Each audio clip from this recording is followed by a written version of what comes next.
Bonjour chers internautes, chers auditeurs, bienvenue sur la chaîne YouTube de Viprod et dans l'émission Regard sur le cancer. Aujourd'hui, nous allons accueillir le docteur Jeffrey, gynécologue. Bonsoir docteur Jeffrey. Bonsoir, bonsoir à tous les auditeurs et les internautes.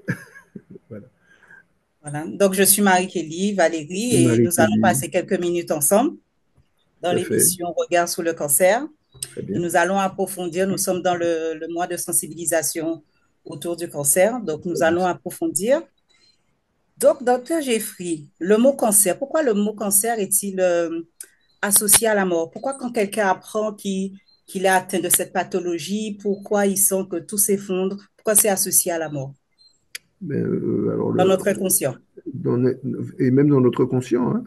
Mhm, Donc, on a encore en mémoire beaucoup beaucoup de parents, beaucoup de gens qui mouraient de ce qu'on appelle un cancer généralisé. Alors, qu'est-ce que les gens, aux Antilles, on disait ça beaucoup à un moment donné. Ils mourent d'un cancer généralisé. On ne savait pas trop ce que ça voulait dire. Ça veut dire qu'il mhm, avait eu quelque chose qui avait envahi un peu partout et qu'il avait tué. Donc, quand on pense à cancer, on pense à généraliser, en fait, dans l'inconscient antillais.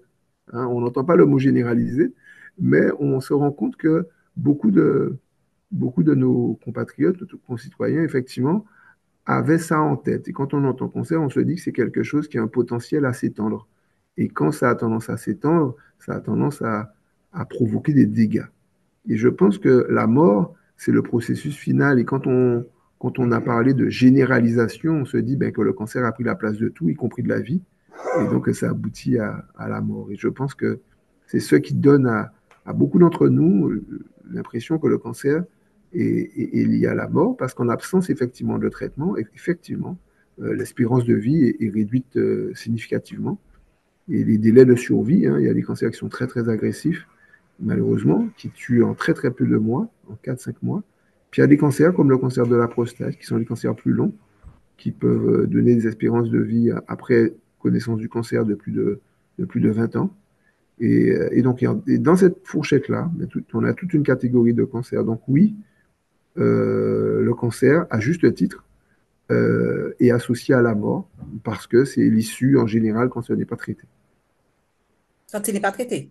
Oui, quand il n'est pas traité suffisamment tôt. D'accord. Suffisamment tôt. Mais quand même, avec les progrès de la médecine, l'évolution, est-ce qu'il est possible de faire de la prévention pour tous les cancers? Puisqu'on a vu, tout à l'heure, vous avez parlé du cancer généralisé, mais après, de plus en plus, on entend qu'il y a différents types de cancers. Alors, c'est vrai que quand on parle de cancer généralisé, on ne parle pas d'un cancer en particulier. On sait juste que les gens finissaient, par exemple, par avoir à tousser, ou finissaient par avoir un ventre qui devenait gros, ou finissaient par avoir les jambes qui gonflaient, ou finissaient par avoir très très mal à la tête. Et donc, on avait juste les répercussions de n'importe quel cancer qui allait peut-être se disséminer soit dans les poumons, soit dans le ventre, soit dans le cerveau, d'accord, dans le foie. Et donc, c'est là qu'on parlait de ce qu'on appelle généralisé, mais ça ne présageait pas du type de cancer à l'époque, souvent on n'avait pas les moyens de le détecter. Hmm. Maintenant, c'est vrai qu'on a de meilleurs moyens de détecter les cancers et que la prévention des cancers, effectivement, n'est pas la même pour tous les cancers. Vous prendrez les cancers les plus fréquents, on est dans le mois d'octobre rose, donc on va lui faire honneur, le cancer du sein, un cancer extrêmement fréquent, puisqu'il touche une femme sur 8, une femme sur 9. Et ça fait beaucoup. Et donc, ce cancer-là, effectivement, la prévention est quelque chose qui peut commencer très, très tôt. Et on peut en parler, parce que c'est un cancer qu'on appelle hormonodépendant. Il y en a quelques-uns comme celui-là, comme la prostate, qui sont des cancers, ou l'endomètre, hein, cancer de l'endomètre, le cancer de la prostate, le cancer du sein, qui sont en général des cancers qui dépendent des hormones. Donc voilà, donc eux, ils ont une prévention particulière, c'est-à-dire qui est essentiellement liée à l'alimentation et ou ce qu'on appelle les perturbateurs endocriniens. Et puis il y a d'autres types de cancers qui sont des cancers qui ne dépendent pas forcément d'hormones, qui sont pas des et qui, eux, par exemple, du cancer du poumon, qui est un cancer le plus fréquent après le cancer du sein, le cancer du côlon, qui sont des cancers qui dépendent d'autre chose. Pour le cancer du poumon, il est essentiellement lié à l'exposition à des polluants toxiques comme le tabac, et le cancer du côlon, plus à une exposition du côlon à des toxiques, mais qui sont liés à l'alimentation et, et au fait que l'alimentation a beaucoup changé. Donc oui, on a remarqué quand même que dans les pays où les gens ont une alimentation très rudimentaire, qu'on appelle, nous, qui ne seraient pas développés, hein, comme on connaît nous, eh bien, les gens ont moins de cancer, en général. Et donc, ça, on sait que oui, la prévention existe en retrouvant une alimentation souvent qui est plus simple, plus naturelle, on va dire, entre guillemets, une alimentation avec moins de produits raffinés, moins de choses qui sont issues de ben, l'amélioration, entre guillemets, de nos modes de vie, qu'on pourrait qualifier, entre parenthèses, de moderne, Mhm. Oui, on pourrait dire ça. Et donc, oui, il faut être. Tout ça, ce sont des éléments de prévention qu'il faut assurer pour justement réduire le moment d'arrivée du cancer ou d'accord. l'éviter totalement. Puis il y Donc, a d'autres cancers. d'accord. Il y a d'autres cancers aussi pour lesquels il faut une surveillance, comme le cancer du col de l'utérus, comme certains cancers de la thyroïde, parce qu'ils peuvent à n'importe quel moment flamber et puis ils peuvent s'étendre. Et donc on peut les repérer très tôt pour les éviter. Pour les femmes, on connaît le cancer du col de l'utérus qu'il faut surveiller avec des frottis réguliers, permettant de se dire, ah, on a des cellules qui commencent à devenir et ont l'air à commencer à devenir méchantes, eh bien, on peut les enlever avant qu'il ne soit trop tard.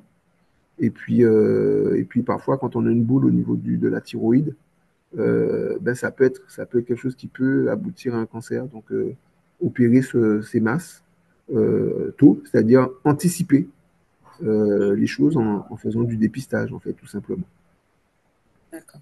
Donc, en dehors par exemple, pour le col de l'utérus, on envoie des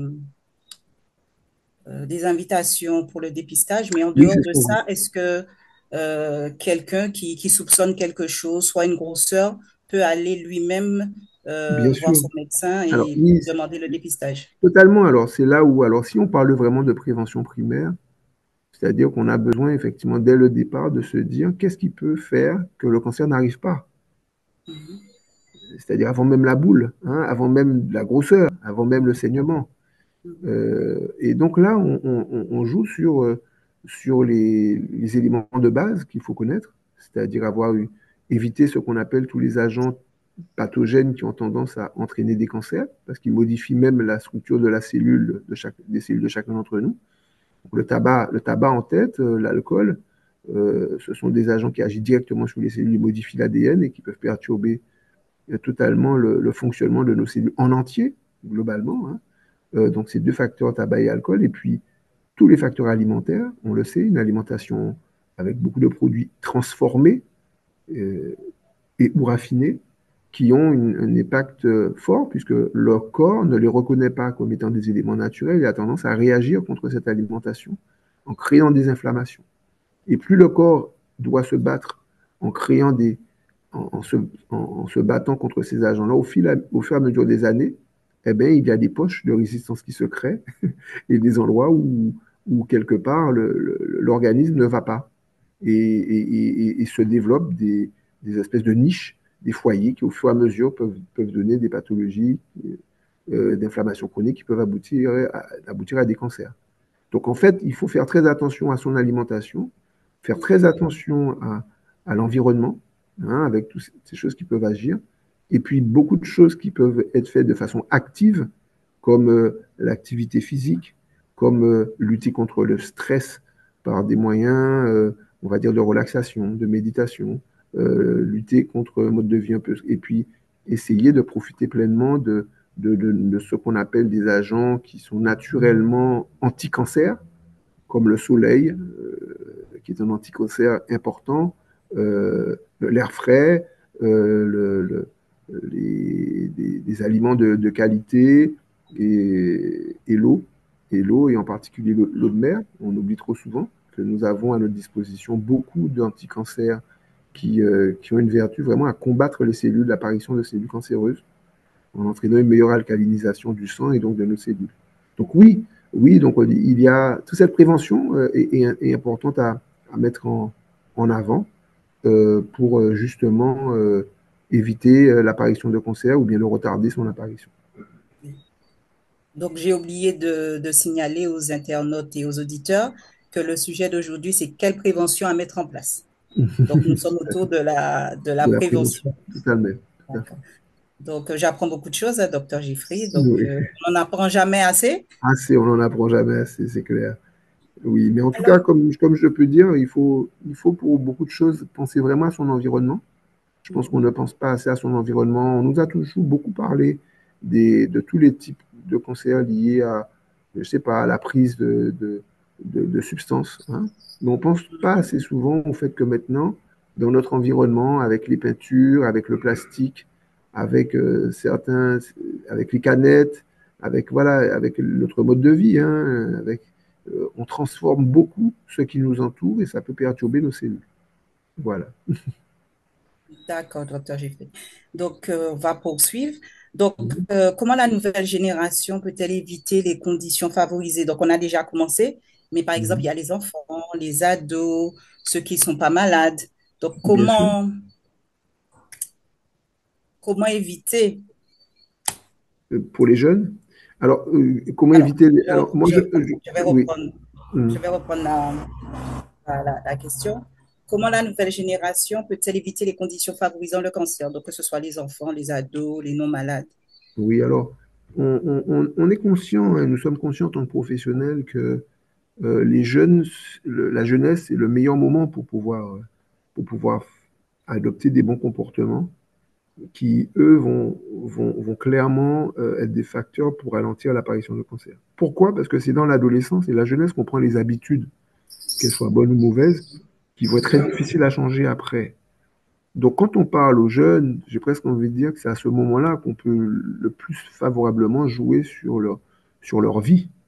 Mhm. Et effectivement, les outils de prévention pour la jeunesse aujourd'hui sont essentiels. Il faut savoir que on doit jouer beaucoup sur leur environnement, leur permettre d'être bien connectés avec la nature, faire une activité physique régulière, profiter pleinement des bienfaits du soleil, d'accord, et puis d'une alimentation qui serait la plus naturelle possible. Éviter beaucoup ces aliments transformés qui sont parfois donnés sans que les parents soient vraiment conscients de leur impact négatif. Et donc, quand on est jeune, la sédentarité, il faut savoir qu'être obèse est un risque de facteur de cancer. Il faut le savoir, hein. Beaucoup de gens ne savent pas ça. Mais quand on est obèse, on a un risque de cancer qui est élevé. Il faut le savoir. La majorité des cancers, et en particulier les cancers hormonaux, comme le cancer du sein euh, ou le cancer de la prostate, ce sont des cancers qui sont clairement liés aux hormones et donc au poids. Donc, il faut favoriser chez les jeunes déjà des comportements de vie euh, euh, plutôt sains. On dit souvent en Guadeloupe que, ben, à l'époque, les enfants avaient accès à des arbres fruitiers très facilement, puisqu'ils jouaient beaucoup, ils gambadaient. Maintenant, on est dans une vie beaucoup plus sédentaire, Oui, qui nuit fortement et qui va occasionner pour une génération, la génération là, de notre génération, malheureusement, oui, va oui, oui, étonner, oui. va Je avoir me pour sens aussi beaucoup plus, concernée. Mhm. voilà, va avoir beaucoup plus de problèmes et celle qui vient, parce qu'ils n'auront pas eu cette base avec une, des réflexes qu'il faut avoir, en particulier sur les fruits, les légumes. Ce sont les habitudes qu'il faut prendre tôt. On s'est rendu compte que la consommation d'alcool, par exemple, était très difficile à changer, était difficile à modifier quand on avait commencé, quand on était adolescent, tout comme la prise de tabac. Donc, donc tous ces éléments-là nous poussent à vraiment intensifier la prévention à cet âge-là pour donner des résultats dans 20-30 ans. Et des résultats qui sont beaucoup plus significatifs. Et voilà. Donc oui, les moyens de prévention sont les modes de prévention qu'on connaît, privilégier une alimentation saine, et puis pour les jeunes, éviter tout ce Oui, qui et ce sont les boissons sucrées, les choses que l'on montre malheureusement partout, et on se donne parfois bonne conscience, mais manger 5 fruits et légumes, c'est bien, mais ne pas manger sucré du tout, c'est mieux. Donc, il faut faire attention à ça. On est inondé par des canettes et on a l'impression que comme c'est vendu dans les supermarchés et comme c'est présent à la télévision, les jeunes se disent, ben, c'est bon pour nous. C'est totalement faux. C'est une vraie arnaque et je pense que on se trouve dans une société où, et parce que, où les jeunes se disent, mais attendez, mais on a tout ça qui est présent à grande échelle, donc ça doit être bon pour nous, si Mhm. personne ne l'interdit.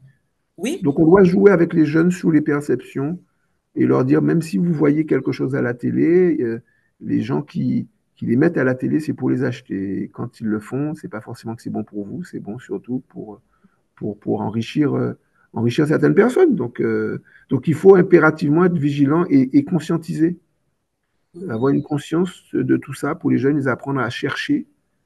Leur santé est quelque chose qui ne viendra pas naturellement. Il faut la chercher. Et donc c'est ça, Effectivement. et c'est ça à mon avis, le sens de la prévention que nous devons mettre chez les jeunes. Ce que vous voyez, ce que vous entendez, ce qui est globalement répandu, ce qui vous, même on vous demande d'acheter est suspect. Il faut faire très attention parce que ce n'est pas forcément fait pour votre santé. Voilà. Effectivement. Parce que je vois mes grands-parents, ils avaient une hygiène de vie que ma mère a reproduit, mais que je ne reproduis pas forcément. Oui, Mais parce qu'il y a des souvent, choses elle qui sont, tire la sonnette d'alarme. oui, parce qu'il y a beaucoup de choses qui sont arrivées entre-temps. Hein. En attendant, sont arrivés, comme je le disais, les réfrigérateurs, la Le four à voiture, micro-ondes. voilà, beaucoup de choses, là. Les fours à micro-ondes, bon, il y a plein de choses, hein, plein de choses qui sont arrivées dans nos vies et Avec qui ont évolution. tendance progressivement à réduire la qualité de notre alimentation, nous rendre plus sédentaires et fait que de nouveaux matériaux qui nous entourent produisent des toxines, des agents chimiques qui vont perturber nos, nos, nos hormones naturelles. Oui, effectivement. Et je vois que c'est important la prévention. Et puis, maintenant, je suis plus vigilante. Mhm. Après notre entrevue, je serai plus vigilante. Mais J'ai appris beaucoup de choses.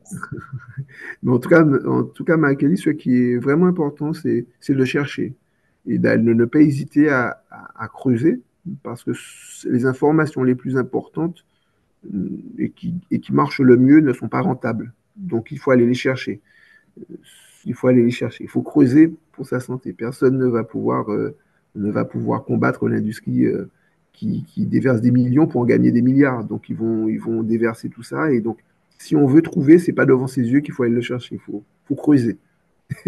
Et c'est valable pour l'information qu'on va chercher, comme pour la terre que l'on cultive. Il faut creuser aussi. Il faut Oui, il faut descendre, il faut creuser. aller plus bas. Oui, il faut transpirer hein, pour trouver ce qui est bon et ne pas se contenter de ce qu'on nous montre. Effectivement. Et, docteur, sous ces belles paroles, alors est-ce que vous avez une parole d'encouragement, mais sur la prévention, mais pour vraiment toucher les ados, puisqu'on a vu que quand la prévention est faite en amont, 20 ans plus tard, ils auront les bons bénéfices. Totalement. Mais ils les ont tout de suite, les bénéfices. Les Tout de bénéfices, suite. ils les ont tout de suite. Les Ok, bénéfices d'accord. sur le cancer, ils les auront plus tard. Mais les Mhm. bénéfices sur leur santé mentale, ils les ont immédiatement. Effectivement. Les bénéfices sur leur capacité à penser, à réfléchir, ils les ont immédiatement. Donc il y a vraiment besoin de pouvoir faire très attention à ça. Et j'aimerais vraiment qu'on mette l'accent sur quelque chose dont on ne parle pas beaucoup, mais que l'OMS décrit maintenant. Tous les produits à base de protéines animales, et il y en a beaucoup, en plus des sucres rapides et sucres raffinés, aujourd'hui sont considérés comme des carcinogènes. Donc, tous les viands, les produits laitiers, qui sont d'ailleurs consommés en beaucoup trop de quantité, sont des produits qui entraînent et qui favorisent le cancer. C'est connu maintenant. On sait que, puisqu'on est dans le mois d'octobre rose, que la consommation de viande, pas que la viande rouge, a tendance à augmenter le risque de cancer. Et la consommation de produits laitiers d'origine animale a également tendance à produire le cancer. Donc globalement, on sait que tout le monde maintenant, quel que soit le monde, se reporte vers une alimentation qui serait plus végétale, plus proche de la nature et qui a un effet très clair pour réduire les maladies cardiovasculaires, pas que le cancer, mais toutes les maladies cardiovasculaires aussi. Et quand un jeune adopte une alimentation qui est basée sur une alimentation plus saine, moins carnée que possible, eh ben, ses fonctions vitales, son activité sportive, ils sont beaucoup plus dynamiques, ils font moins de blessures, Ils réfléchissent mieux, ils pensent mieux, ils sont plus stables émotionnellement, mentalement. C'est un tout, mais c'est vrai que c'est connu maintenant et il leur suffit d'aller chercher les bonnes études et vous allez trouver, vous allez trouver tout ça. Donc, moi, je vais dire aux internautes, aux auditeurs il est important de prendre soin de sa santé. Il est important, on a vu, le docteur Jeffrey a donné beaucoup de conseils sur la prévention, l'alimentation. Il a donné des pistes qu'il faut creuser. Et j'invite tout un chacun à rechercher, à avoir une bonne hygiène de vie. On a vu qu'un bain de soleil, l'air frais, une bonne alimentation, c'était important. Donc, docteur Jeffrey, merci pour tous les conseils. Je vous en Merci prie. pour tout ce qu'on a appris. Et je pense que je vais creuser encore plus. Oui, alors vous n'avez Tu as pas mis besoin quelque de chose d'autre creuser, à dire? vous n'avez pas besoin de creuser beaucoup. Aujourd'hui, je sais qu'on a un auditoire de gens qui sont croyants beaucoup. Et c'est vrai que quand on reprend clairement les principes bibliques et quand on reprend clairement sur tous les textes sacrés qui existent, le principe du jardin d'Éden, et où on considère que c'était l'endroit idéal pour vivre, les éléments sont clairement notés. Ils sont clairement notés dans les textes. Puisqu'un jardin, c'est clairement un endroit où il faut vivre. Oui, il Donc, fait si on bon regarde vivre. tout ce qui se trouve dans un jardin, ben, il y a du soleil, il y a de l'eau fraîche, il y a des Il y a de fruits, il y la a des bonne légumes, nourriture il y a de bonne saine. nourriture saine, fraîche. Voilà. Donc, tous ces éléments-là étaient déjà présents dès très tôt dans les textes pour nous aider à nous montrer que finalement, c'est comme ça qu'il fallait faire. Ça ne nous a pas été donné juste pour raconter une belle histoire. C'était donné pour nous montrer clairement quel est l'environnement idéal pour qu'un homme puisse se développer. Donc oui, je pense que là, il y a matière à commencer à creuser dès les premières pages de la C'est Genèse. les premières pages, effectivement. Et puis notre corps, c'est le temple du Saint-Esprit, donc il faut en prendre soin. Totalement. Voilà. Yes, voilà. Et docteur Jeffrey, merci. Toute l'équipe de Vie Propre vous remercie Oui, oui, très bien, mais je de vous en votre prie, Marie-Kelly. disponibilité. Oui, Voilà. je vous en prie. Et, Il y a pas de... et je, comment? Non, j'ai dit je vous en prie, c'était un plaisir. Pour moi aussi, c'était un plaisir. Donc, je réitère encore, j'ai appris énormément de choses et j'ai pris conscience qu'une hygiène de vie, c'était important. C'est Et essentiel. j'ai entendu, ce n'est pas tombé dans l'oreille d'une sourde. C'est super. Et je ferai Allez-moi aussi de la transmettre. prévention autour de moi, Voilà, parce que c'est important. voilà. Merci beaucoup, Marie-Kelly. Merci beaucoup. À Alors, je bientôt. voulais rappeler aux auditeurs et aux internautes qui peuvent écouter ou réécouter les émissions sur tous les réseaux sociaux de Viprot. Voilà. Les docteurs Jeffrey, à bientôt. À très bientôt. Merci Au encore revoir. à vous. Et Et puis, oui, surtout il faut merci à vous. transmettre. Il faut transmettre. C'est bien, c'est Oui, ce que oui, vous je vais faites. transmettre. J'ai Voilà. appris, je vais transmettre. Voilà. C'est ça le but. À Au bientôt. revoir, à bientôt.